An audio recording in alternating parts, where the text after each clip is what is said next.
शुरुआत करते हैं अपनी बहस की, जिसमें हम बात बंदर बाट की कर रहे हैं। सबसे पहले तो ये मुद्दा इसलिए एक बार फिर से गरमाया है क्योंकि जो किसान हैं उनके कर्ज माफी को, ऋण माफी को लेकर नया घोटाला सामने आया है, जिसमें सीएजी ने साफ साफ कहा है कि जिन केसेस की उन्होंने जांच की उनमें से 22% यानी लगभग 10,000 करोड़ का ये घोटाला, 52,000 करोड़ के लिए योजनाएं लाई गई थी ऋण माफी की, उसमें से 10,000 करोड़ का घोटाला ये बताया जा रहा है। सभी खास मेहमान हमारे साथ जुड़ गए हैं। प्रभा ठाकुर जी हमारे साथ, राज्यसभा सांसद, कांग्रेस की वरिष्ठ नेता जुड़ गई हैं हमारे साथ। किरीट सोमैया जी राष्ट्रीय सचिव बीजेपी के जुड़ गए हैं। मनोज झा जी हमारे साथ जुड़ गए हैं आरजेडी के, जिनसे हम करेंगे चर्चा। लेकिन सबसे पहले आपके पास आते हुए प्रभा ठाकुर जी, सवाल यह है कि गेम चेंजर बताया था ना आपने तो इसको 2008 में, और इसी के जरिए आपने लोगों को अपने साथ लेने की कोशिश की थी। किसानों तक का पैसा उन तक नहीं पहुंचा, अब और कहां तक घोटालों की बात होगी? ये बहुत गंभीर सवाल है प्रभा जी। जी हाँ, बहुत गंभीर सवाल है, बात भी बहुत गंभीर है, लेकिन क्या असलियत में ऐसा हुआ है? प्रधानमंत्री जी ने आज राज्यसभा में वक्तव्य देते हुए ये स्पष्ट किया है कि जो ये रिपोर्ट आई है कि इसमें गड़बड़ी हुई है, किसानों तक वो जो उसके हकदार है उन तक नहीं पहुंचा है, जो हकदार नहीं थे ऐसे लोगों तक पैसा पहुंच गया है, उन किसानों तक पहुंचा है, तो इसकी पूरी जांच की जाएगी। क्योंकि कांग्रेस के युवा नेता जांच की तो अब आदत डाली है देश ने, प्रभा जी, जांच की तो आदत डाली है मैम इस देश ने। सवाल ये है कि 2008 से जब से ये योजना लागू हुई है, मैं आप ही के पास आऊंगी, सवाल आप ही से है। कांग्रेस शासित राज्यों में 21,402 किसानों ने आत्महत्या की है। सवाल यह है कि आप जो प्रक्रिया अपनाते हैं वो ही पूरी तरह से ढील मूल रवैया है। प्रक्रिया में साफ लिखा गया है कि जो वित्त मंत्रालय है उसकी तरह से निगरानी व्यवस्था ही नहीं ठीक ठाक थी, आपकी तो पूरी व्यवस्था ही खराब थी, आपने जल्दबाजी में कुछ किया। अंजना, अगर आप मुझे भी 2 मिनट, अगर आप मुझे कम से कम 2 मिनट तो बोलने का मौका दे, मैं आधा घंटे से बैठी हुई हूँ यहाँ पे, 2-3 मिनट तो मुझे मिलना चाहिए ना। मैं ये कह रही हूँ यहाँ पे स्पष्ट रूप से कि सरकार की नीयत में खोट होता तो राहुल गांधी जी इतनी पैरवी करके जो ये लाए कि किसानों के कर्जे माफ होने चाहिए, ये एक संवेदनशील बात थी। अब ये पूरा सिस्टम में कोई प्रधानमंत्री जी या राहुल जी या सोनिया जी कोई अपने हाथ से जाकर के तो किसानों को पैसे नहीं देते हैं। राज्य सरकारों के माध्यम से जिस तरह उन तक पहुंचता है पैसा, राज्य सरकार सूचियां देती होंगी कि भाई ये कौन कौन उसके लिए है जिनको ये पैसा मिलना चाहिए, जिनको जरूरत है। तो आखिर किनके कर्जे माफ हुए, किनके नहीं हुए, उस सारी की जांच पड़ताल होकर के आखिर और प्रक्रिया क्या है? जांच निगरानी की प्रक्रिया नहीं थी ना। किरीट सोमैया जी, ठीक है प्रभा जी, आपने अपनी बात कह ली। किरीट सोमैया जी वो कह रही है कि जांच होगी। आधार कार्ड की योजना ला रही है सरकार, आधार कार्ड की योजना इसलिए ला रही है कि ताकि इस तरह की गड़बड़ियां और इस तरह की बातें न हो, भ्रष्टाचार न हो, लाभ उन लोगों को सीधा मिले, उनके खातों में पैसा जाए जिन लोगों को इसकी जरूरत है, जिनके लिए संवेदनशील राहुल गांधी जी ने ये सुझाव दिया था और फिर ये योजना लागू हुई थी। इस पर उनकी ज्यादा दिलचस्पी है। किरीट जी जरा आप बताइए कि किस तरह से बीजेपी किस तरह से इस मुद्दे को, क्योंकि आप लोग सीबीआई की जांच की ये असलियत है, दिलचस्पी का बात नहीं है। ये योजना राहुल गांधी के कारण लागू हो गई तो घोटाला राहुल गांधी के नाम पे नहीं जाएगा, कांग्रेस के नाम पे नहीं जाएगा। लगभग 20% उस प्रकार के लोगों की जेब में पैसे गए जो इस योजना में थे नहीं, किसको गए? 52,000 करोड़ की योजना 72,000 करोड़ हो गया घोटाला आपने स्वीकार किया। और दूसरी बात मैं आपको कहना चाहूंगा कि देखो सभी मंत्रालय कांग्रेस के पास है, वित्त मंत्रालय कांग्रेस के पास, नाबार्ड को कंट्रोल करने वाली केंद्र की कांग्रेस सरकार, और जो पैसे डिस्ट्रीब्यूट हुए वो भी कांग्रेस की केंद्र सरकार के द्वारा डिस्ट्रीब्यूट हुए। हम ये जानना चाहते हैं कि आप ये तो सोचो कि 16.66% इनएलिजिबल लोगों को पैसे गए, वो किसको गए? अब जरा इसे आकलन करवाइए कि 10 लाख से ज्यादा जिनको कर्जा माफ किया गया ना उसकी सूची मंगाइए तो आपको पता चलेगा खरा घोटाला कहां हुआ है। बिल्कुल मंगवानी चाहिए, हम भी यही मांग करते हैं कि बिल्कुल मंगवानी चाहिए। प्रभा जी, नाबार्ड और आरबीआई इसमें नोडल एजेंसीज है, तो राज्य सरकारों के कंधे पर सब कुछ रखकर इस बार बचने की बहुत कम चांसेस है सरकार के लिए। सीधे रुक करते हमारे साथ मनोज झा जी। और आरबीआई सीधे तो नहीं खाते में, इसीलिए आधार कार्ड योजना की जरूरत है ताकि सीधे जरूरतमंद लोगों के खाते में। जल्दबाजी में आपने किया, क्यों लोगों के और आरबीआई से दिया? मनोज जी हमारे साथ जुड़े हुए। मनोज जी आप कुछ कहना चाह रहे हैं? इसीलिए जरूरत है क्योंकि हमारी सरकार गंभीर है घोटालों को रोकने के प्रति। आपने मनरेगा योजना निकाली, मनरेगा में भी इतने घोटाले हुए। बिल्कुल मनोज जी कहना चाह रहे हैं, की जिम्मेदारी है। प्रभा जी आप ही के पास आऊंगी मैं, मनोज जी भी आप ही को कुछ कहना चाह रहे हैं। मनोज जी बोलिए।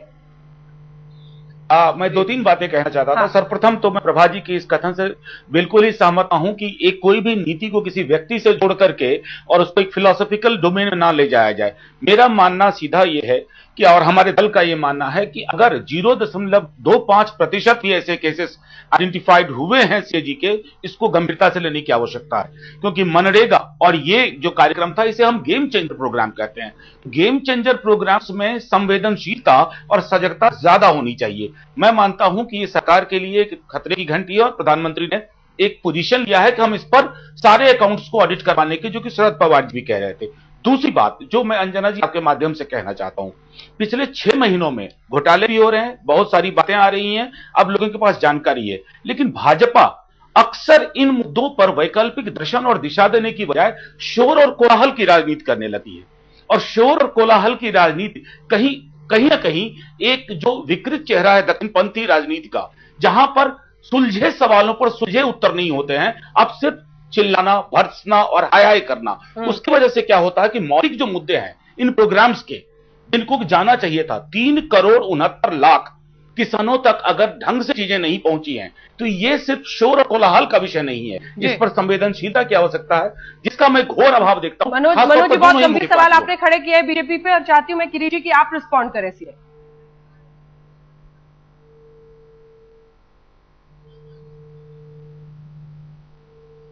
किरीट जी, मैं आपको एक बात कहना चाहूंगा पुनः एक बार कि आज हेलीकॉप्टर घोटाले की जांच की शुरुआत हुई। आज हेलीकॉप्टर घोटाले की जांच की शुरुआत हुई, अब दूसरे घोटाले की जांच के आदेश दिए गए। कुछ सप्ताह में मनरेगा के ऊपर सीएजी का फुल फ्लेज रिपोर्ट आएगा, वापस उसकी जांच की घोषणा होगी।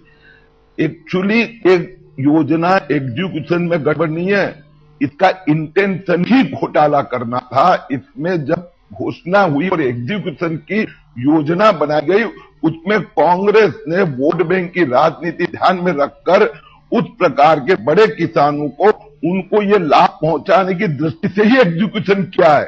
यानी मूल में जो इंटेंशन था वही गलत था, वही घोटाले का इंटेंशन था।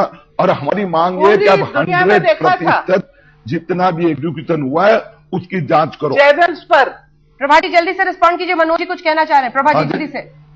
हाँ जी, मैं ये कह रही हूँ कि वो किस मुंह से बोल रहे हैं। उनका तेल का घोटाला, उनके अध्यक्ष का घोटाला, पैसे लेते हुए पैसा खुदा नहीं। और अभी उत्तर प्रदेश में मायावती जी ने जिन मंत्री महोदय को रुखसत कर दिया था घोटालों के कारण, उनको बीजेपी ने अपनाया था, कुशवाहा जी ने, बीजेपी अध्यक्ष जी ने बड़े स्वागत के साथ। ये किस मुंह से बात करते हैं? तो फिर कम से कम हमारे प्रधानमंत्री जी, हमारे नेता सोनिया जी, यूपीए की अध्यक्ष, ईमानदारी से कहते तो हैं। नहीं प्रभा जी, भ्रष्टाचार बहस करना आप दोनों के हाथ में चले जाते हैं, लड़ाई हो जाती है, किसका भ्रष्टाचार ज्यादा बर्बाद। अंजना जी जल्दी, मनोज जी जल्दी से। अंजना जी दो बातें, हाँ मैं 2 बातें सिर्फ कहना चाहता था। हाँ जल्दी से मनोज। अंजना जी, ये कॉम्पिटिटिव घोटालों पे बहस नहीं हो रही है, पहली चीज। हेलो, मैं अपनी बात रख सकता हूं? जल्दी से। ये कॉम्पिटिटिव घोटालों पे बहस नहीं हो रही है।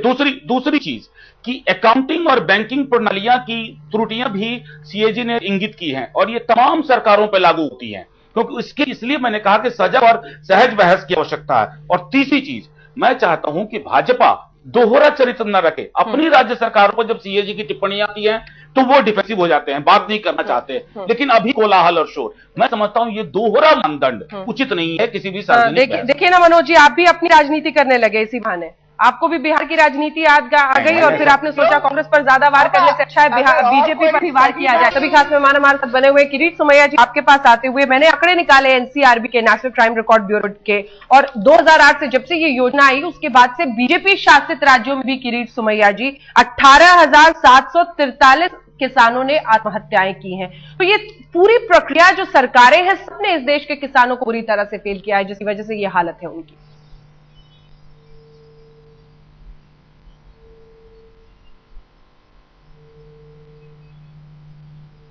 किरीट जी, आपको भी आवाज आ रही है? समस्या का स्वीकार करता हूं कि किसानों को जिस प्रकार से हमने एग्रीकल्चर विकास में वृद्धि करके किसानों को न्याय देना चाहिए, दे नहीं पा रहे। लेकिन मैं आपको दूसरी एक बात बताना चाहूंगा कि ये धांधली और घोटाला इस योजना में क्यों हुआ। इस योजना में धांधली और घोटाला ये हुआ कि 2008 में ये योजना घोषित की गई 2009 के चुनाव जीतने के लिए, और चुनाव जीतने के लिए इन्होंने बंदर बाट की।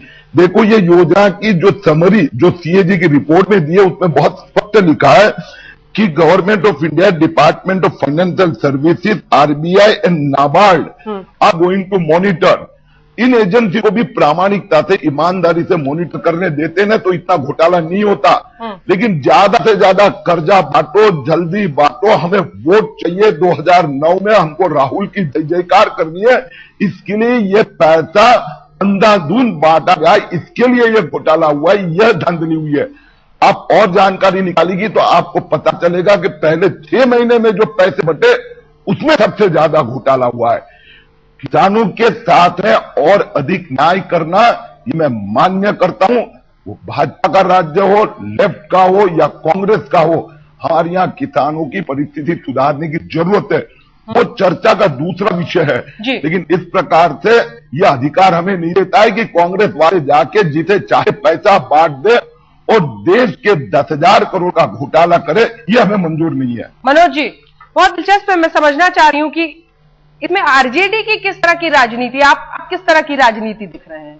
क्या कांग्रेस, क्योंकि इस बार तो ऐसी जी हमने नहीं, बिल्कुल मैं एक बात कहना चाह, अपने बहस के दूसरे पक्ष में आपने बहुत अच्छा बिंदु निकाला, 21,000 बनाम 18,000।